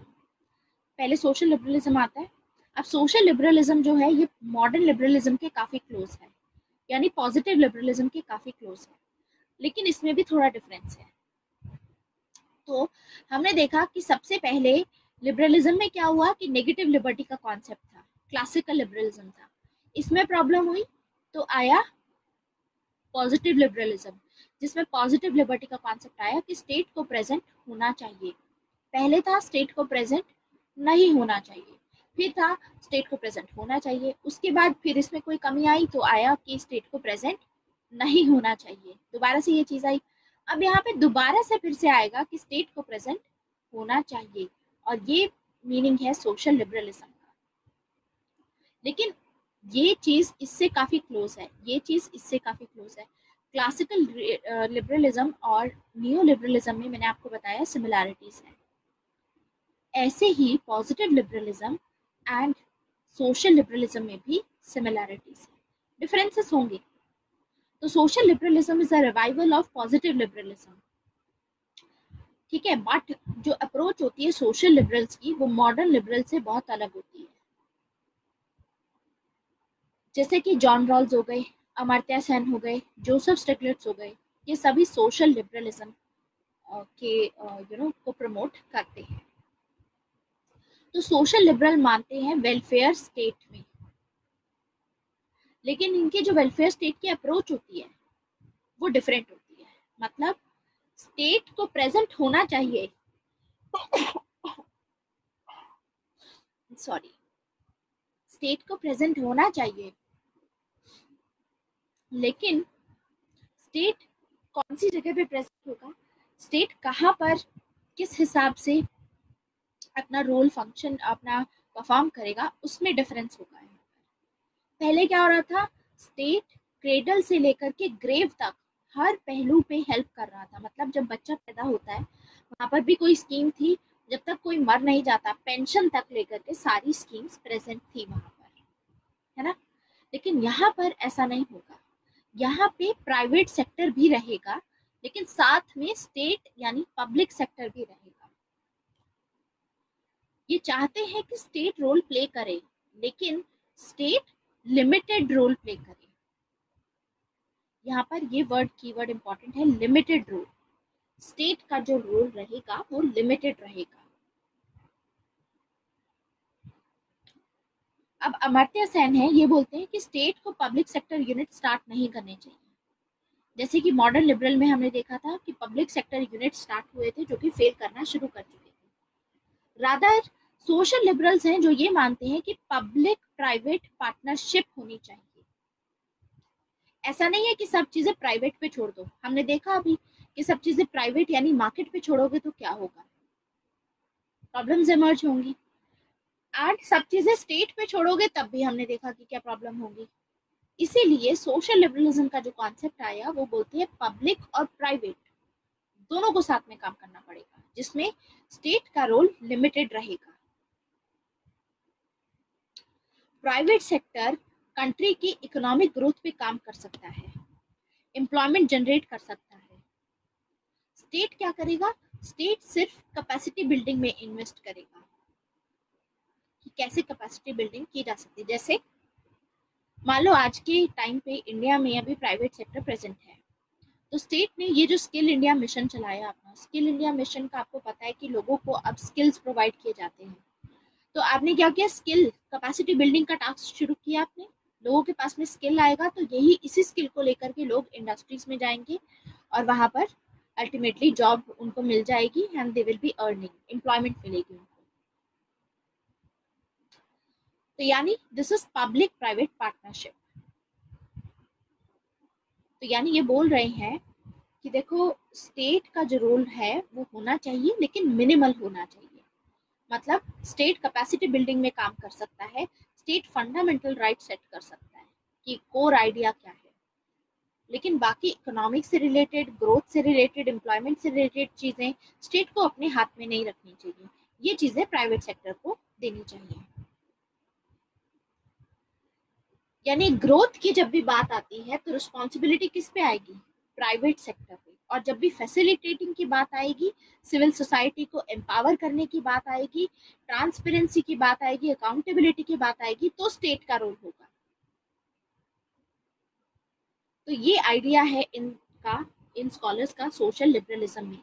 तो जॉन रॉल्स है, जॉन रॉल्स इसीलिए हम जब जस्टिस का आइडिया पढ़ेंगे तो जॉन रॉल्स क्या बोलेंगे, जॉन रॉल्स एक बैलेंस बनाने की कोशिश करेंगे कि देखो सबसे पहले तो है कि मेरिट के बेस पे सबको अवार्ड करो, लेकिन कुछ लोगों का फिर भी बैड लक हो सकता है, तो मेरिट के बेस पे भी होना चाहिए और नीड के बेस पे भी होना चाहिए। जैसे आज के टाइम पे मान लो आप लोग यूपीएससी का एग्जाम देते हो, ठीक है, तो आप लोगों को पता है कि कुछ जो सीट्स होती है, जो जनरल सीट्स होती है, उसके लिए सभी कम्पीट कर सकते हैं, चाहे एससी हो, एसटी हो, ठीक है, जनरल कैटेगरी हो, कोई भी हो, ओबीसी हो, ये सभी इसके लिए कम्पीट कर सकते हैं जनरल सीट्स के लिए। कुछ होती हैं रिजर्व सीट्स। अब जो रिजर्व सीट्स होती हैं इसके लिए जो भी कैटेगरी की सीट्स रिजर्व हैं वो सिर्फ वो यूज कर सकते हैं। तो अल्टीमेटली यहाँ पर मेरिट भी रहेगा, क्योंकि सबको सबसे पहले तो ये रहेगा, जॉन लॉक में हम देखें, जॉन रॉल्स जब हम पढ़ेंगे जस्टिस का आइडिया, तो उसमें जॉन रॉल्स बताएंगे कि जब साथ में मिलकर के आके सारे कॉन्ट्रैक्ट साइन करने की बात करेंगे तो सबको लगेगा कि हम सभी इंटेलिजेंट हैं। क्योंकि हम सभी इंटेलिजेंट हैं, व्हाट इफ जब हम अपने रियल वर्ल्ड में जाते हैं, वहाँ पे हम बहुत इंटेलिजेंट हो, तो हम चाहेंगे कि हमारी इंटेलिजेंस के अकॉर्डिंग में हमको पोजीशन मिले, तो यानी सभी मेरिट के लिए हाँ ज़रूर कहेंगे, लेकिन एट द सेम टाइम सभी उसके साथ में ये भी बोलेंगे कि बाय चांस किसी भी गलती की वजह से कोई भी, मान लो बैड लक आ गया, कोई भी ऐसा केस हुआ जिसकी वजह से हम गरीबी रेखा में ही रह गए, मतलब हम गरीब ही रहे, मतलब मान लो एक स्टेज होती है जॉन रॉल्स में जहाँ पर ना 4-5 लोग आते हैं, ये एक थॉट एक्सपेरिमेंट बोलते हैं इसको, हम आगे पढ़ेंगे इसको। थॉट एक्सपेरिमेंट में क्या होता है कि सोसाइटी से कोई भी किसी भी बैकग्राउंड से 4 लोगों को निकाल लो, ठीक है, चाहे मेल फीमेल किसी को भी निकाल लो, फीमेल तो नहीं होगी यहाँ पर, यही क्रिटिसिज्म है फेमिनिज्म का, लेकिन 4 लोगों को निकालो एंड उनको एक उसमें डालो, एक बबल में डालो, और जैसे ही वो उस बबल में जाएंगे तो बबल के पास में एक वेल ऑफ इग्नोरेंस होगी, मतलब इसको क्रॉस किया इन्होंने और बबल में गए, तो अब इनको नहीं पता कि इनका बैकग्राउंड क्या था, कि ये बनिए थे, कि ये हरियाणा से बिलोंग करते हैं या ये आंध्र प्रदेश से बिलोंग करते हैं, इनको कुछ नहीं पता है ये कहाँ से बिलोंग करते हैं। इनको बस इतना पता है कि जस्टिस का आइडिया क्या होता है, लिबर्टी क्या होती है, ये सब इनको पता है। इनको अपना कुछ बैकग्राउंड नहीं पता है कि हम अमीर हैं या गरीब हैं। अब इनको एक दूसरे के साथ में नेगोशिएट करना है, या एक ऐसा सोच सकते हो, ये एक ऐसा बबल है जहां पर इनको पैदा होना है अभी, ठीक है, अर्थ पे आना है, लेकिन भगवान इनसे पूछ रहा है कि आप कौन सी सोसाइटी में जाना चाहते हो, आप अमीर बनना चाहते हो, गरीब बनना चाहते हो, आपको नहीं पता कि आप अमीर बनोगे या गरीब बनोगे, लेकिन आप क्या चाहते हो, सोसाइटी का बेसिस क्या होना चाहिए, ये पूछा गया, मान लो भगवान ने पूछा, तो ये 4 लोग आपस में नेगोशिएट करेंगे, क्योंकि भगवान ने इनसे पूछा, इसका मतलब इनके पास में कुछ ना कुछ सोल में इनकी रीजनिंग तो है इनके पास में। तो ये लोग फाइनली सोचेंगे कि अच्छा ठीक है, हमसे पूछा जा रहा है क्योंकि, तो इसका मतलब हमारे पास में रीजन है, मतलब हम इंटेलिजेंट हैं, मतलब कि ये बहुत पॉसिबिलिटी है कि अगर जब हम रियल वर्ल्ड में पैदा होते हैं तो हम अमीर परिवार में जाएं, और आपको पता है कि ये चारों के चारों रीजनेबल अपने आप को मानेंगे, रैशनल मानेंगे, और ये बोलेंगे कि हमको मेरिट चाहिए, हमको चाहिए लिबर्टी। तो इनकी पहली चीज होगी कि हमको लिबर्टी ज्यादा इंपॉर्टेंट है, इक्वालिटी से, ये इक्वालिटी नहीं मांगेंगे, सब कोई लिबर्टी मांगेगा, कि क्योंकि हम इस पोजीशन पे बैठे हैं तो हो सकता है कि हर कोई अपना लक ट्राई करता है, राइट।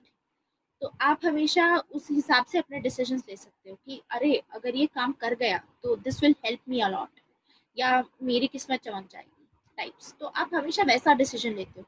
तो प्रैक्टिकली जॉन रॉल्स बोलते हैं कि हम पहला डिसीजन लिबर्टी का लेते हैं, हम इसीलिए मेरिट मांगेंगे कि लिबर्टी होनी चाहिए सभी के पास में, अपॉर्चुनिटी सभी के पास में होनी चाहिए, कि सभी के पास में अपॉर्चुनिटी हो कि एग्जाम में बैठ सके, मान लो यूपीएससी के एग्जाम में।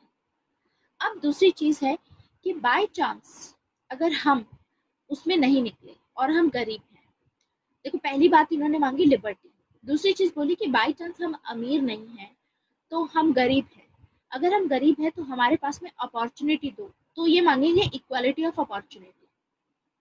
पहले इन्होंने लिबर्टी मांगा, उसके बाद बोला इक्वालिटी ऑफ अपॉर्चुनिटी, कि अगर हम गरीब भी हैं तो हमको अपॉर्चुनिटी दो कि हम भी अमीर बन सकते हैं। कोई बात नहीं, हम अमीर घर में पैदा नहीं होंगे तो अमीर बन जाएंगे, क्योंकि हम लोग तो इतने हार्ड वर्किंग हैं। आप लोग ऐसा जरूर सोचोगे उस सिचुएशन में। फिर आगे क्या होगा, फिर भी ऐसा हो सकता है कि अपॉर्चुनिटी मिलने के बाद में भी आप मान लो किसी भी रीजन की वजह से गरीब रह जाओ, तब आप मांगोगे कि डिफरेंस प्रिंसिपल होना चाहिए, कुछ ना कुछ डिस्क्रिमिनेशन टाइप का जो अगर हो रहा है तो कुछ पॉजिटिवली कोई एक्शन ले सकता है स्टेट, और ये लोग भी मानेंगे उस चीज को, क्योंकि तभी तो सोसाइटी स्टेबल रहेगी। जो लोग अमीर घर में पैदा हुए मान लो इसके बाद, ठीक है, वो लोग पहले से ही मांग के आए हैं कि क्या पता हम भी तो गरीब जा सकते हैं, हमारे साथ भी ऐसा हो सकता है, तो हमको भी चाहिए कि बाय चांस अगर हम वर्स्ट कैटेगरी में भी जाते हैं तो भी हमारे लिए एटलीस्ट ऑप्शन रहे कि अगर हमारा लक भी नहीं चलता है तो सरकार हमारे लिए कुछ ना कुछ करती रहे, ताकि हमें भूखे पेट तो ना सुना पड़े। So point is, John Rawls यहाँ पर एक बैलेंस बनाने की कोशिश करते हैं, वही बैलेंस हमें सोशल लिबरलिज्म में देखने को मिलता है। समझ में आया? ये आइडिया?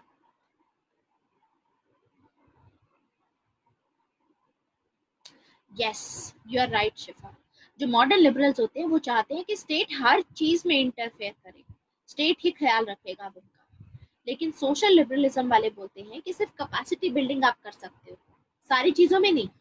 जैसे इंडिया में आज के टाइम पे रिजर्वेशन प्रोवाइड की गई है, यूपीएससी के लिए रिजर्वेशन है, ठीक है, बैंक वगैरह के लिए रिजर्वेशन है, लेकिन अगर आपको किसी प्राइवेट इंस्टीट्यूट में जाना हो तो वहाँ रिजर्वेशन नहीं है। सिर्फ प्राइवेट जॉब को पाने के लिए रिजर्वेशन, सॉरी, पब्लिक जॉब को पाने के लिए, गवर्नमेंट जॉब को, बाकी सब में नहीं है। बाकी आपके पास खुली अपॉर्चुनिटी है, आप अपने स्किल सेट पे काम करोगे तो आपको जॉब अच्छी मिलेगी। जितना बढ़िया स्किल सेट उतनी बढ़िया सैलरी आपकी। Understood?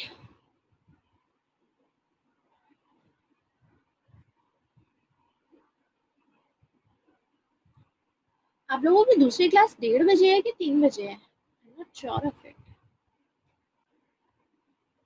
I just got a message कि 1:30 पे है। चलो ठीक है, अगर 1:30 पे क्लास है तो मैं डायरेक्टली फिर इसको एंड करने के बाद में फिर स्टार्ट कर दूंगी, ठीक है? जैसे 1:30 होगा, अभी we have 20 minutes right now. Idea समझ में आया? ऐसे ही अमर्त्य सेन है, अमर्त्य सेन भी सोशल लिबरल है। अमर्त्य सेन भी बोलते हैं कि कैपेसिटी बिल्डिंग की जानी चाहिए। मतलब जैसे कि जो गरीब लोग हैं उनके लिए सरकार ने गवर्नमेंट स्कूल्स बनाए हुए हैं, जिनकी जो फीस होती है बहुत ही कम होती है, नेग्लिजिबल होती है ऑलमोस्ट एक लेवल तक।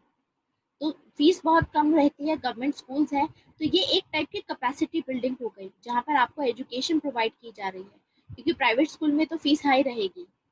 तो इस मैटर में कैपेसिटी बिल्डिंग कर दी। यहाँ से जो भी आप स्किल सीख करके आ रहे हो अपने कॉलेजेस से या अपने स्कूल से, वही आप फिर जॉब में अप्लाई कर सकते हैं। समझ आया? सो इनफैक्ट ये भी इसी चीज में बिलीव करते हैं। ऐसे ही जोसेफ स्टिग्लिट्ज भी अपनी बुक इन्होंने लिखी है, ग्लोबलाइजेशन एंड इट्स डिसकंटेंट। ये सभी नोट्स में आपको मिल जाएगा। इस बुक में ये बताते हैं कि जो नियो लिबरल्स के आइडिया थे कि मार्केट पे सारी चीजें छोड़ दो, उन आइडियाज में ये फ्लॉ निकालते हैं कि इनमें कुछ कमी है। कमी क्या है? कमी ये है कि जो इंस्टीट्यूशंस हैं जैसे आईएमएफ हो गया, डब्ल्यूटीओ हो गया, यूनाइटेड नेशन, ना तो यहाँ पे ट्रांसपेरेंसी है, ना ही अकाउंटेबिलिटी है, ना ही रिप्रेजेंटेटिव है। ये मतलब अब ये देखो, आईएमएफ जैसे इंस्टीट्यूशन में मैक्सिमम कोटा किसके पास में है? यूएसए के पास में।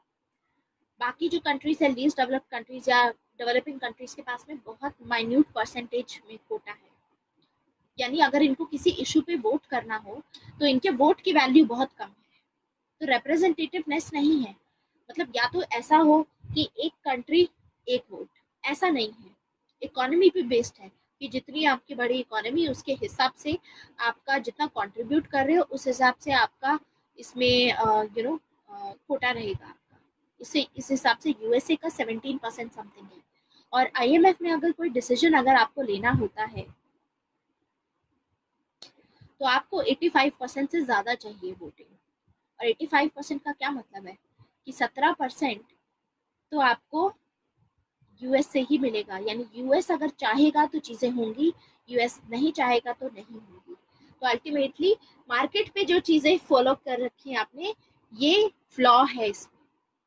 रिप्रेजेंटेटिवनेस नहीं है यहाँ पर। यहाँ पर सिर्फ अपनी चीज़ को टारगेट करके अपने उस पर इन्होंने फोकस किया हुआ है।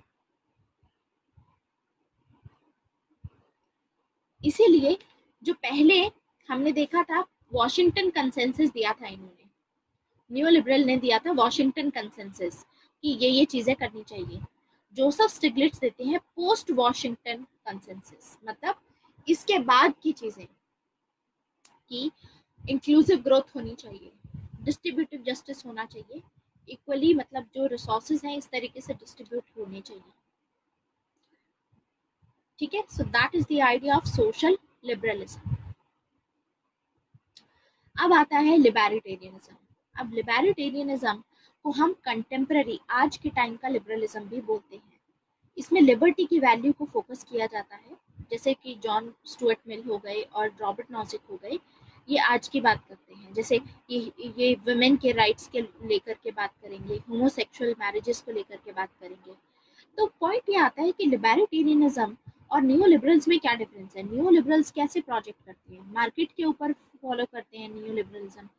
ये मार्केट में चाहते हैं कि ओपननेस आए, मार्केट पे कोई रिस्ट्रिक्शन नहीं होनी चाहिए, मार्केट में फ्रीडम रहे। जो नियो लिबरल होते हैं, this is neo liberals. Neo liberals are neo rightist, जो मार्केट के पर्सपेक्टिव से करते हैं। ये सिर्फ ये डिमांड करते हैं कि सिर्फ मार्केट की फ्रीडम होनी चाहिए। लेकिन जो लिबर्टेरियंस हैं, ये दे आर नॉन कंजर्वेटिव। ये चाहते हैं कि सिर्फ ऐसा नहीं है कि सिर्फ मार्केट की ही फ्रीडम हो, कस्टम्स और ट्रेडिशंस की भी फ्रीडम रहे। तो यहाँ पर एक तो चीज ये गलत लिखी हुई है कि neo liberals are actually neo rightist, ये नियो है। दूसरा है कि ये लिखा हुआ ना libertarians are conservative, they are non conservative. Rather जो नियो लिबरल होते हैं ये कंजर्वेटिव होते हैं। मतलब मार्केट के मामले में तो फ्रीडम मांग रहे हैं ये, लेकिन कस्टम्स और ट्रेडिशंस, ऐसे ट्रेडिशंस जो आउटडेट हो चुके हैं, जो आज के टाइम पे एक्सेप्टेबल नहीं है, ऐसे ट्रेडिशंस को ये लोग हटाने के लिए रेडी नहीं है। उसमें फ्रीडम नहीं मांग रहे हैं, सिर्फ मार्केट का फ्रीडम मांग रहे हैं, बाकी सब चीजों में कंजर्वेटिव है। तो यहाँ पर neo liberals are conservative, libertarians are non conservative. Libertarians जो होते हैं वो कस्टम्स और ट्रेडिशन से भी फ्रीडम मांगेंगे। तो the influence of these in the western world remains limited, although ऐसा नहीं है कि बहुत सारे हैं इस टाइम पे libertarian scholars. Customs and tradition से जो फ्रीडम मांगते हैं काफी कम स्कॉलर्स हैं, इनका इन्फ्लुएंस है लेकिन लिमिटेड अमाउंट में है। जैसे कि जो रिपब्लिकन पार्टी है यूएसए की इज नियो लिबरल, लिबर्टेरियन नहीं है। यहाँ पे जो लिबर्टेरियंस की जो डिमांड्स होती हैं एलजीबीटी राइट्स को लेकर के, होमोसेक्सुअल मैरिजेस को लेकर के, ये जो पुराने कस्टम्स एंड ट्रेडिशंस लगे हुए थे, मांगते हैं कि उसमें भी फ्रीडम होना चाहिए, होमोसेक्सुअल मैरिजेस होनी चाहिए। So this is not about market, this is about कि कस्टम्स और ट्रेडिशन से freedom. Understood? So this is liberalism as an ideology. हमने सभी जो स्कूल्स हैं इसमें कवर कर लिए। If there is any doubt, you can ask me.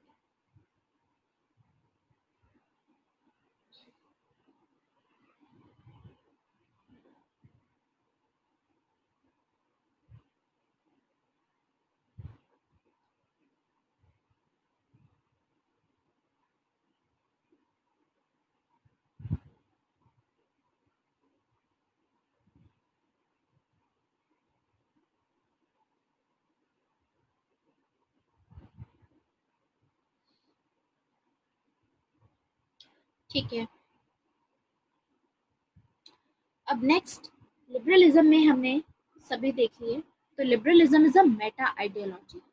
Meta ideology का मतलब है बहुत सारी आइडियोलॉजीज, डिफरेंट डिफरेंट वेरिएशंस थे इसमें लिबरल आइडियाज के। Every school is differentiated by their focus on specific ideas, that's true. Mix up हो रहा है, हाँ, ये जो मिक्सअप होगा इसके लिए रिवीजन करना है, और इस मिक्सअप के लिए आपको फ्लो चार्ट पे काम करना है। कितने लोग अभी बैठ करके जब when they are listening to this lecture they are making this flow chart, जिसमें आपको नाम लिखने हैं, एक मेन आइडिया आपको याद होना चाहिए, सिर्फ एक कीवर्ड याद रखो। इनिशियल स्टेज पे सिर्फ कीवर्ड याद रखो कि ये कीवर्ड है, इसमें ये याद रखो। जैसे आपने लिबर्टेरियनिज्म लिखा, नाम याद रखो Robert Nozick, John Stuart Mill. और दूसरी चीज याद रखो कि आइडिया क्या है, कि इसमें ये फ्रीडम मांगते हैं सिर्फ मार्केट के लिए नहीं, कस्टम्स एंड ट्रेडिशन से भी फ्रीडम मांगते हैं। फिर एग्जाम्पल में लिख सकते हो होमोसेक्सुअल मैरिज, बस एलजीबीटी राइट्स। ये 4 पॉइंट्स आपको लिखने थे, जिसको लिखने में शायद 1 मिनट भी नहीं लगेगा। एंड ये आपको वीकेंड पे अपने रिवाइज करना है बार बार। This is what you have to do. And especially जब हमने अभी न्यू लिबरलिज्म पढ़ा तो उसमें हमने बहुत सारे स्कॉलर्स देखे, तो उन स्कॉलर्स का एक एक वर्ड याद रखना है कि क्या क्या बोल रहे हैं। ठीक है, सो this is about liberalism. Now let's see toleration का आइडिया क्या है। देखो, टॉलरेशन आपको पता है, सबसे पहले जॉन लॉक ने टॉलरेशन की बात की थी। तो लिबर्टी के साथ में टॉलरेशन भी एक कोर वैल्यू होती है लिबरलिज्म की। मैंने आपको क्या बोला था, जब भी आइडियोलॉजी की मैं बात करूं, लिबरलिज्म मतलब लिबर्टी। सोशलिज्म में कौन सी वैल्यू कोर पे रहेगी? Yes, which value will be at the core? Equality. Great, equality. तो ऐसे ही लिबरलिज्म जो होता है, लिबरलिज्म में टॉलरेशन की भी जो वैल्यू होती है वो कोर पे रहती है, मेन वैल्यू रहती है। तो जो टॉलरेशन जो वर्ड है, ये लैटिन वर्ड से आया है, टॉलरेट। टॉलरेट का मतलब है टू बियर और टू एंड्योर, मतलब सहना, ठीक है, दैट इज टॉलरेशन। मतलब टॉलरेशन का आइडिया लिबरल आइडिया से काफी ज्यादा एसोसिएट करता है। आप खुद सोचो, मान लीजिए कि सामने वाले को आप जो भी एक्शंस अपने लेते हो, let's say that you are a very religious person, आप बहुत ज्यादा भगवान में मानते हो, आप रेगुलरली मंदिर जाते हो। The other person is there जिसको मंदिर जाना पसंद नहीं है, उस इंसान को वो क्रिश्चियन है और मे बी किसी और रिलीजन में मानता है, या फिर हिंदू भी है, लेकिन उसको ये सभी बातें एक्सेप्टेबल नहीं है कि मंदिर जाकर के कुछ नहीं होता। You have to do good deeds, अगर आप अच्छे काम करोगे तो भगवान आपके साथ अच्छा रखेगा।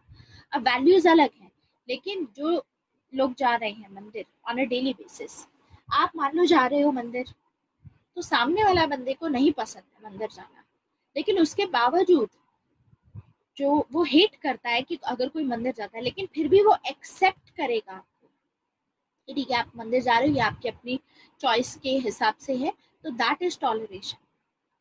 तो टॉलरेशन का जो आइडिया होता है ये बहुत ज़रूरी होता है हमको लिबर्टी का जो आइडिया है उसको रियलाइज करने में। मतलब सामने वाला तभी लिबर्टी अपनी इंजॉय कर पाता है जब आप टॉलरेट करते हो उसकी उस लिबर्टी को। अब आपके पास में लिबर्टी, आप मंदिर चाहे जा सकते हो, आप चर्च जा सकते हो, मस्जिद जा सकते हो, लेकिन अल्टीमेटली ये डिपेंड करता है सामने वाले पे। आप तभी एक्सरसाइज कर पाओगे लिबर्टी अपनी जब बाकी के जो लोग हैं जो सोसाइटी में रहते हैं वो टॉलरेट कर रहे हैं इस चीज को। समझ आया? सो लिबर्टी, इसीलिए टॉलरेशन का जो आइडिया है कोर वैल्यू है, क्योंकि आप एक टॉलरेंट सोसाइटी में ही लिबर्टी को एंजॉय कर सकते हो। एक ऐसी सोसाइटी जहां पर लोग ये एंड्योर कर सकते हैं, उनको पसंद नहीं है कि आप मंदिर जा रहे हो, लेकिन उसके बावजूद वो एंड्योर कर रहे हैं, वहां पर आप अपनी लिबर्टी एंजॉय कर सकते हो। तो टॉलरेशन इसीलिए कोर वैल्यू होती है, it is at the heart of liberalism, एकदम सेंटर में है टॉलरेशन का बात में। और जॉन लॉक ने टॉलरेशन की बात की थी, टॉलरेशन इज नॉट अबाउट कि with respect to which we are indifferent. ऐसा नहीं है कि आपको मतलब नहीं है उस चीज से, टॉलरेशन का मतलब है कि आपको एक्सेप्ट करना पड़ेगा। It is not just acceptance of diversity. अब मान लो आपके कंट्री में, अब इंडिया में, India is a very diverse country, right, different religions हैं। तो एक होता है इंडिफरेंस, इंडिफरेंस होता है जिसमें आपको मतलब ही नहीं होता दूसरे बंदे से। एक होता है कि आपको मतलब है सभी से कि क्या हो रहा है, ठीक है, लेकिन उसके बावजूद आपको पसंद भी नहीं है वो चीज, लेकिन आप उसको एक्सेप्ट करते हो, दैट इज टॉलरेशन। आपकी फैमिली में let's say that you are of this opinion कि ये सब ऐसे जो शिवरात्रि पे ये दूध बहाया जाता है, इतना वेस्ट किया जाता है, इससे बढ़िया है कि किसी गरीब बच्चों को दे दो। आपका ये ओपिनियन है, लेकिन आपकी मदर होंगी या आपके फादर होंगे, they are very religious, very conservative.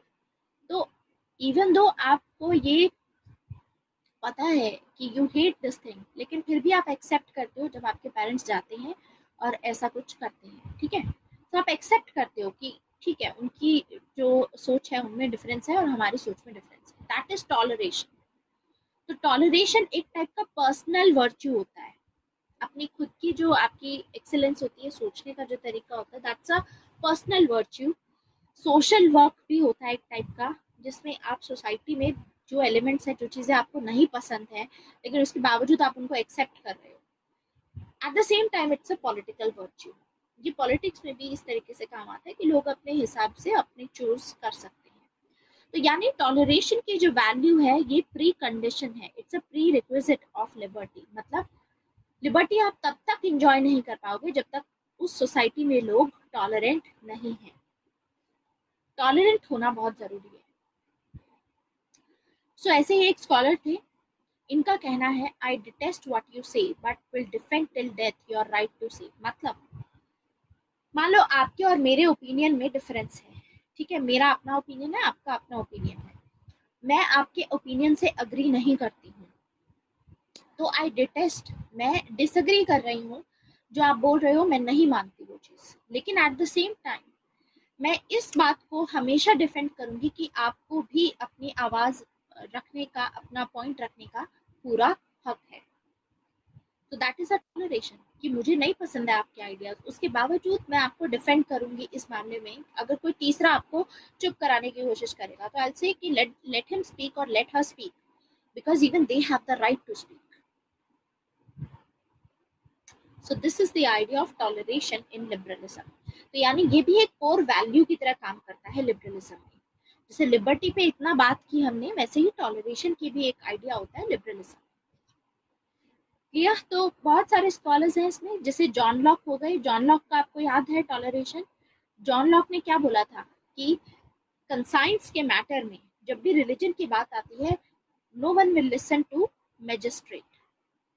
और जॉन लॉक बोलते हैं कि जो लोग एथिस्ट होते हैं उन लोगों से तो दूर रहो, उनको तो स्टेट को बाहर निकाल देना चाहिए, क्योंकि ऐसे जो लोग होते हैं वो रिलीजन में नहीं मानते।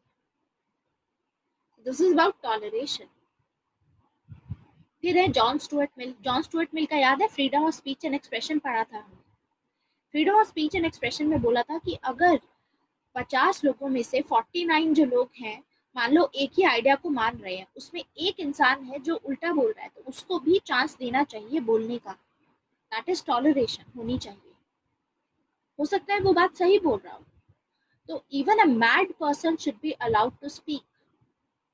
अगर कोई पागल भी है, आपको नहीं पता सच कहाँ से इमर्ज होता है, सच कहीं से भी आ सकता है, कहीं से भी सामने आ सकता है, तो आप उसको रोको मत। Freedom of speech and expression सभी के पास में होना चाहिए। ऐसे ही इसके स्कॉलर हैं जॉन रॉल्स। जॉन रॉल्स भी टॉलरेशन की बात करते हैं कि सोसाइटी में टॉलरेशन का आइडिया होना चाहिए। सामने वाले के जो आइडियाज हैं आपको उसको भी एक्सेप्ट करना है, चाहे डिफरेंस ऑफ ओपिनियन क्यों ना हो। So this was the idea of toleration. समझ में आया?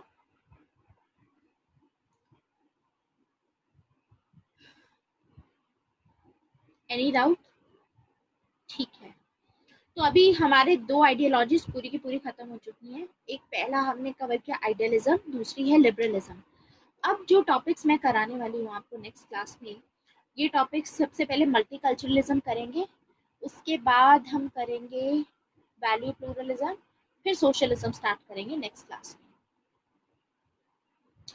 Can we say toleration tends to human dignity? Well in this case human dignity से आई थिंक फिलहाल इन स्कॉलर्स ने उसके साथ में एसोसिएट नहीं किया है, लेकिन चिन्मय आप इसको एसोसिएट कर सकते हो, अपने हिसाब से कर सकते हो। जितने अभी तक हमने स्कॉलर्स पढ़े हैं उन लोगों ने इसको ऐसे नहीं किया है, इसके साथ में एसोसिएट करके। ठीक है, सो मल्टीकल्चरलिज्म का नेक्स्ट हमारी आइडियोलॉजी है। आज के टाइम पे आपको पता है डाइवर्सिटी कितनी हो गई है। अब ग्लोबलाइजेशन के चलते लोग इधर से उधर माइग्रेट करते हैं, जैसे इंडिया से कितने लोग यूएस जाते हैं, कनाडा जाते हैं, ऑस्ट्रेलिया जाते हैं। ठीक है, तो इमिग्रेशन आपको पता है हो रहा है, and apart from that refugee crisis आजकल चल रहा है, जिसके चलते एक कंट्री के जो लोग होते हैं दूसरी कंट्री में जाकर के रिफ्यूज सीख करते हैं। ठीक है, so these people are the one जो लोग इनके अपने राइट्स होते हैं, इनके अपना कल्चर होता है। तो अब एक डिबेट ये उठती है कि क्या इनको उस कंट्री के हिसाब से उसका कल्चर फॉलो करना चाहिए जो उस कंट्री में जिसमें जा रहे हैं ये, कि अपना खुद का कल्चर फॉलो करना चाहिए। तो ये पूरी बात होती है इसमें। ठीक है, तो मैंने आपको थोड़ा सा कॉन्टेक्स्ट बताया है मल्टीकल्चरलिज्म का, अभी इसको डिस्कस करेंगे नेक्स्ट क्लास में। तो अभी 5 मिनट का आई गिव यू ब्रेक, तो क्लास में 1:35 पे शुरू करूँगी। ठीक है, तो टेक 5 मिनट्स, उसके बाद मल्टीकल्चरलिज्म स्टार्ट करेंगे। This is it for today's class. Thank you very much.